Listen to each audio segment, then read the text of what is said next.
Thanks. Stock car journalist Steve Waid and Darrell Waltrip in a conversation about the past season and what's next on the Winston Cup Trail.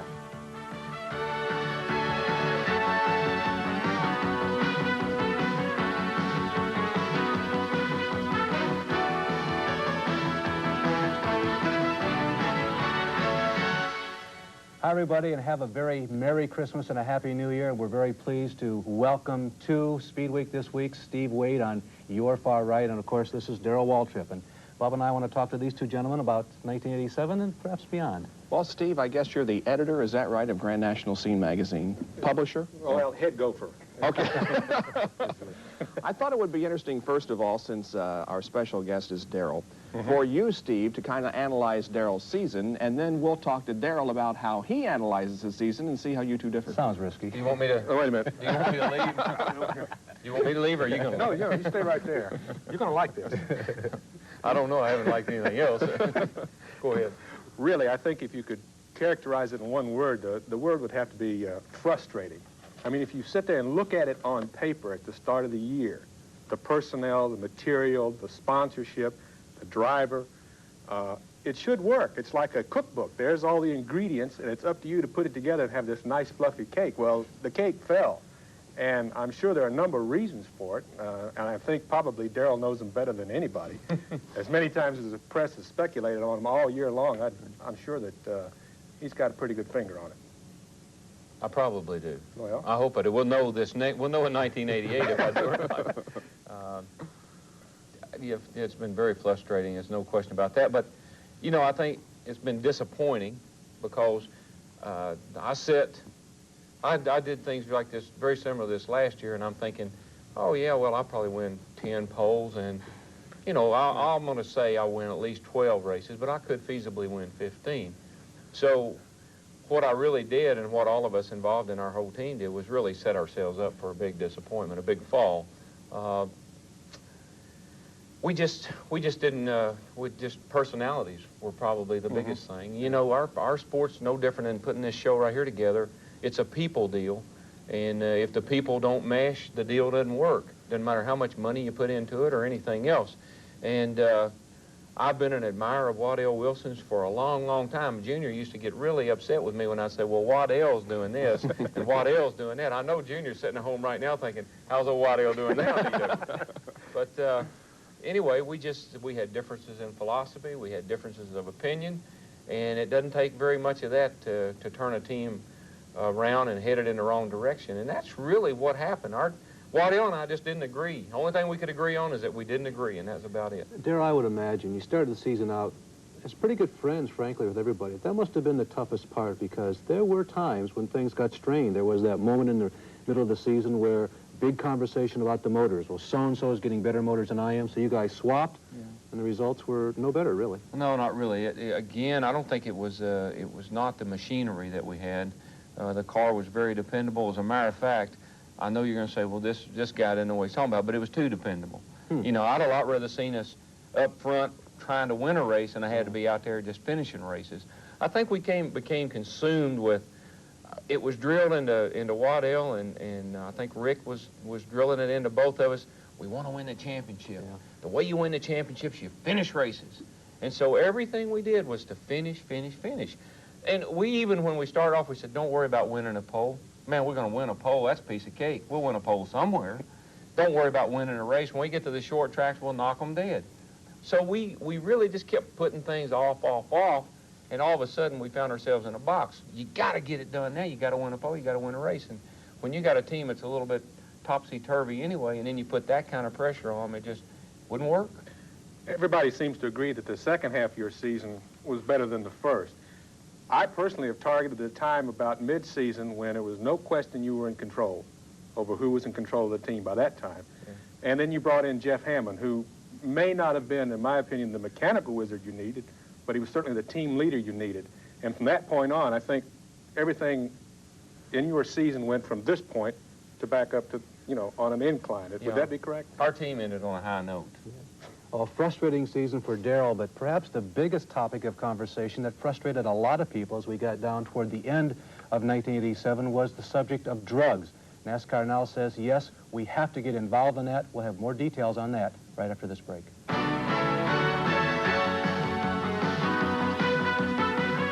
Speedweek is brought to you by B.F. Goodrich TA Radios. We make your car perform. By Quaker State Motor Oil. New Quaker State with QSX keeps your engine cleaner to last longer. And by Busch Beer. The beer with a taste as smooth as its name.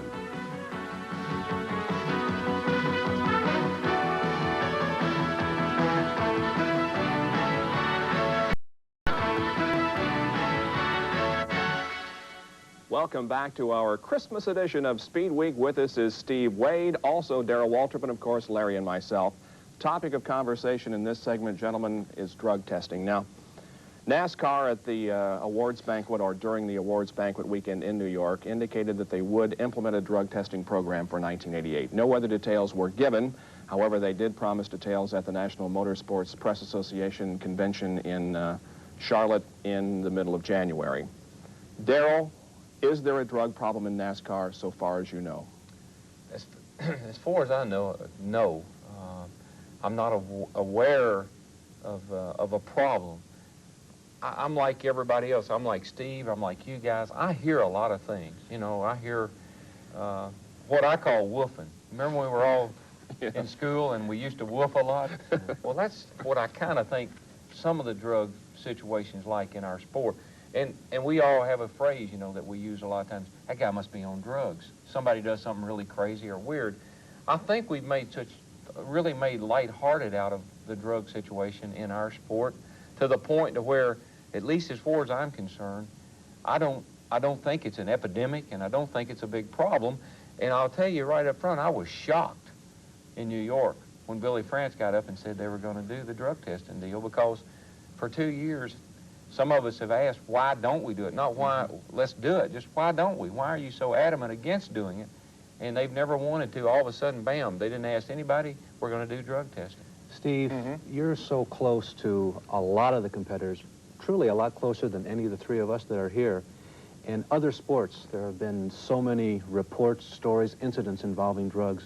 Do you think what NASCAR is doing right now is warranted? Should we take this step to eliminate any problem? Should there be a problem? As Darrell mentioned, we don't really know. I think that what NASCAR is trying to do is to ensure that there never is one. I think that NASCAR fully believes, as we do, there is no drug problem per se in NASCAR, in stock car racing. I think what they're looking at is the influx of problems that are in other sports that they're dealing with. And NASCAR doesn't want to be caught in a situation where they have no program, they have no basis, they have no way of dealing with it if it ever does surface here. And if they don't do something, somehow, initiate some sort of program to deal with it, they're just going to look, to be blunt, terrible. Yeah. They're just not going to look major league at all, and they won't be. I think it's more of an image thing. Yeah. I think it, you know, we're so image conscious, our sport is now, we're trying to get up to the same level as the other professional sports, that I don't think we want to sit on any forum like this one or any other and sit here and say, well, we don't do that, we don't test drugs, we don't think it's a problem. I think that's part of it. I think that they've had their hand forced to a certain degree to say, look, we're doing everything else that other professional sports are doing. We're doing everything to our athletes that other sports are doing. And it's an image thing, I think, as far as the sanctioning body is concerned, so that we don't have to duck our head in the sand and say, oh, no, we don't do that. Has there ever been a time when the drivers felt that another competitor had a problem and shouldn't be allowed to compete in that event? Yes, there have. This past year, a couple of times. I know of some occasions where there were some drivers and some officials that were very alarmed.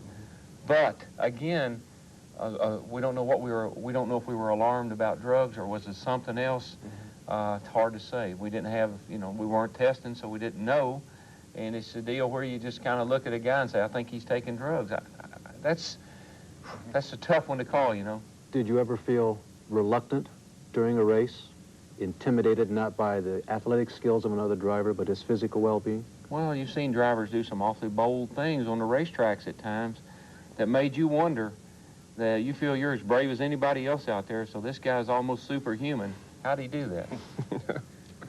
Well, we'll wrap up that category, although there's a lot more to talk about probably, but We're going to take another break and then come back with a discussion about 1988 and some of the rule changes that will be in effect. They're going to a carburetor plate to try to slow the speeds, and they're downsizing the car. So all that is coming up in our next segment here on our Christmas edition of Speedweek.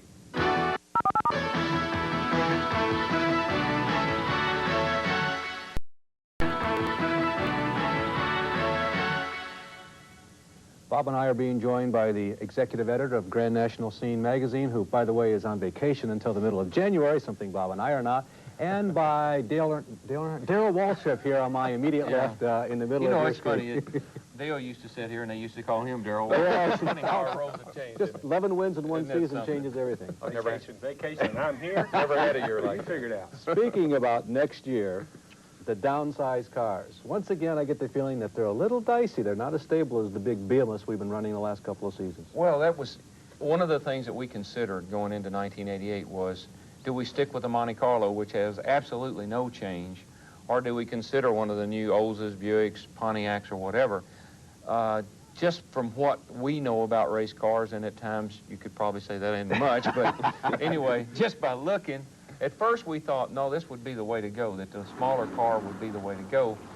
NASCAR sort of threw us a curve when they came with a restrictor plate. All of a sudden, that's a real equalizer.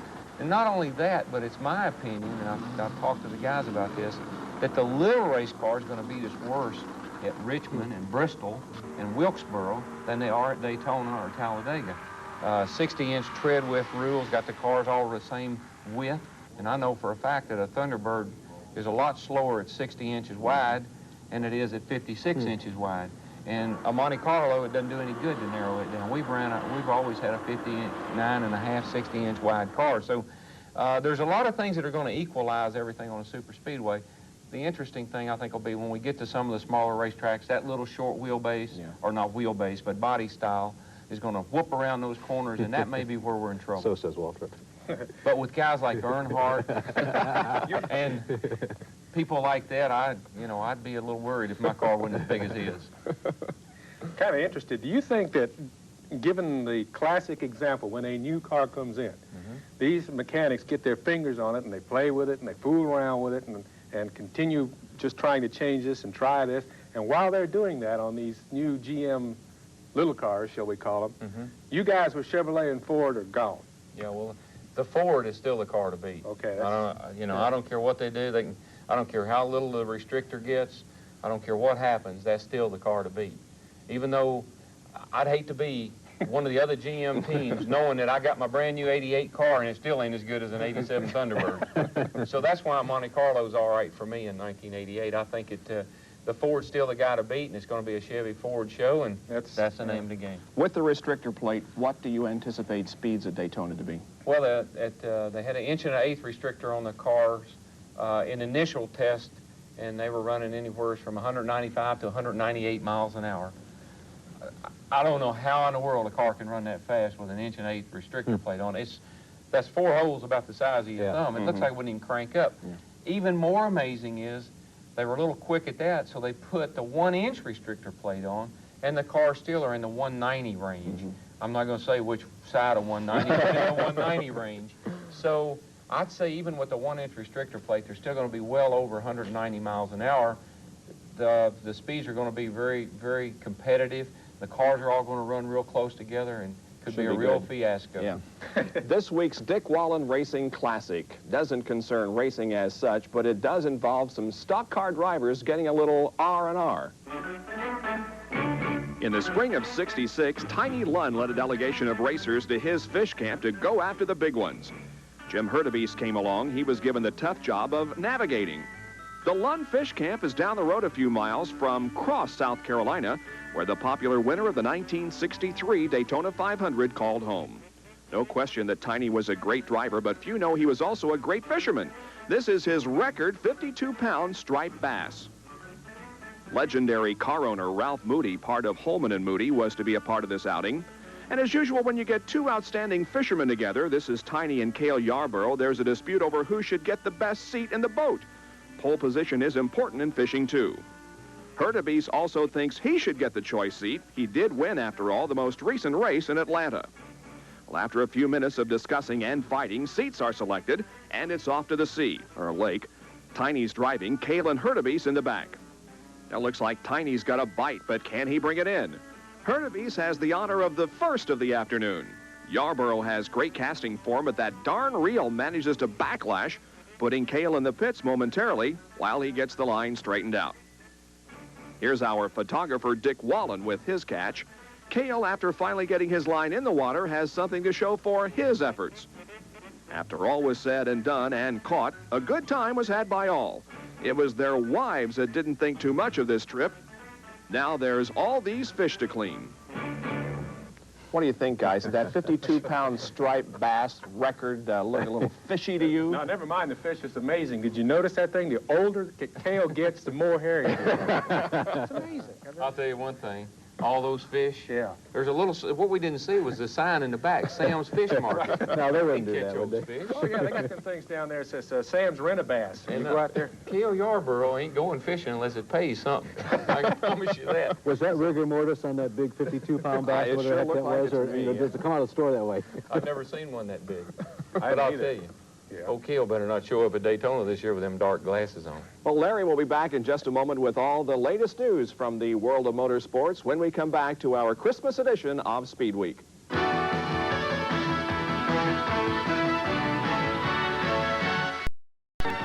Travel arrangements made through Eastern Airlines. This year, fly nonstop to San Juan, where you can easily connect to one of the many exciting Caribbean destinations. At Eastern, we've got your summer. The 5 major manufacturers each had 3 days of Winston Cup testing this month at Daytona. We'll run down top speeds for you, but it's difficult to tell what's significant and what is not. NASCAR has not decided yet which carburetor plate to use, although they are leaning toward the slower size. The trick, finding the right size that makes the wide variety of aerodynamics closest in speed. The fastest Buick, Ricky Rudd, with both carbs, he peaked at 195. Pontiac, Rusty Wallace, best under both setups, but losing 12 miles per hour with the smaller plate. Chevy's quickest changed from Terry Labonte to Ken Schrader with the carburetor change. Phil Parsons' Olds was fastest, and speed difference was 198 to 192. Practice ended this week with Ford's sans Bill Elliott, Mark Martin swiftest at 192.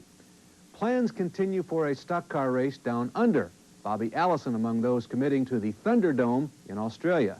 Scheduled for February 28th, that's between the Richmond and Rockingham Winston Cup races, several NASCAR, ARCA, and West Coast late model racers are entered. Stroh's Beer has signed as an associate sponsor of the Rick Gallis IndyCar effort for Al Unser Jr., and it marks a significant return for the brewery that left Winston Cup just 2 years ago. Racing just under Indy cars has become crowded. There is, of course, ARS, and attempting to race to that level, Canadian-American Thunder Cars, and a new group called American Indy Cars. Now, they'll run stock blocks. This week, Sports 2000's Kevin Whiteside signed up, and they inked the half-mile oval at Shangri-La, New York. Each group claims about 15 entries so far, and USAC is contemplating a series for flat-bottomed Indy-type cars, and there is, of course, still Formula Atlantics. In sports car news, the American chairman of German Porsche, Peter Schutz, is out, effective December 31st. Peter was a force supporting their racing efforts. There is no clear indication what effect, if any, this will have. Porsche still has no IndyCar driver, with salaries for some successful drivers in the $1 million range. Gary Lee asked North American director Al Hobart about it.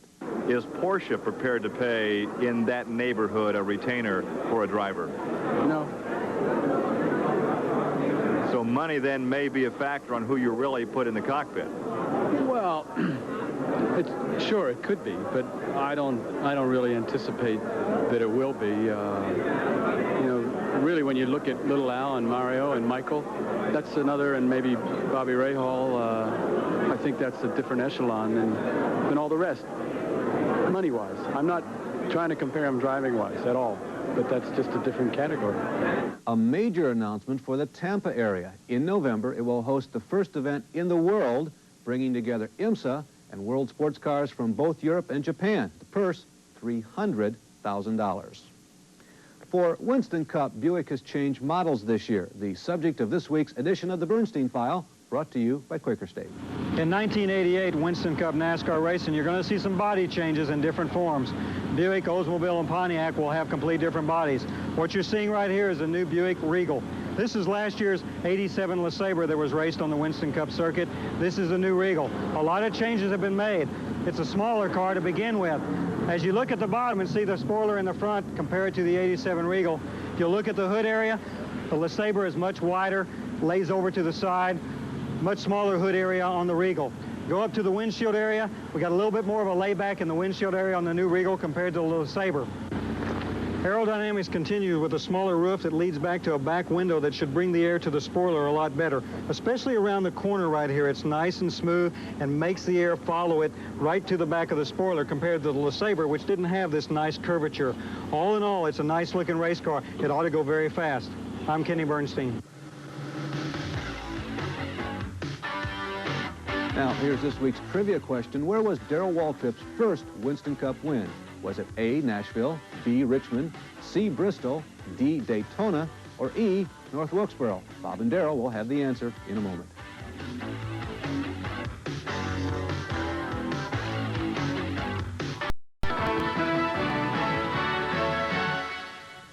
And now the answer to this week's trivia question. It involves our special guest, Darrell Waltrip, his first Winston Cup race. Who better to answer the question than a man himself? Where was your first Winston Cup win? It wasn't North Wilkesboro.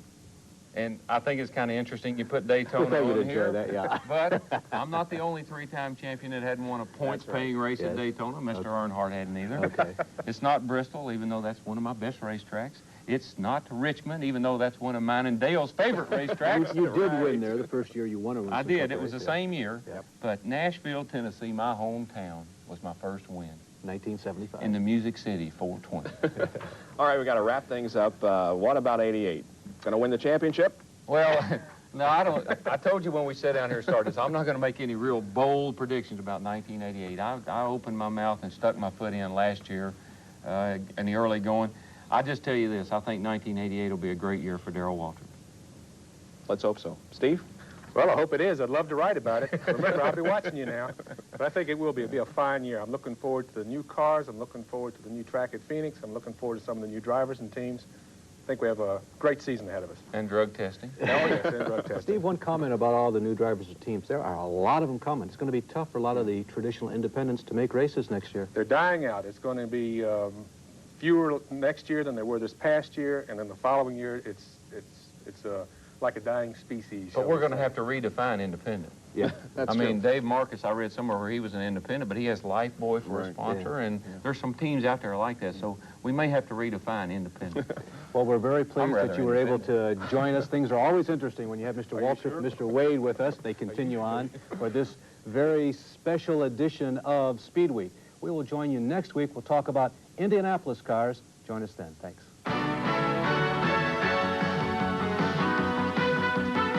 Speedweek has been brought to you by B.F. Goodrich TA Radios. We make your car perform. By Quaker State Motor Oil. New Quaker State with QSX keeps your engine cleaner to last longer. And by Dodge Cars and Trucks. For performance on road and off, it's gotta be a Dodge.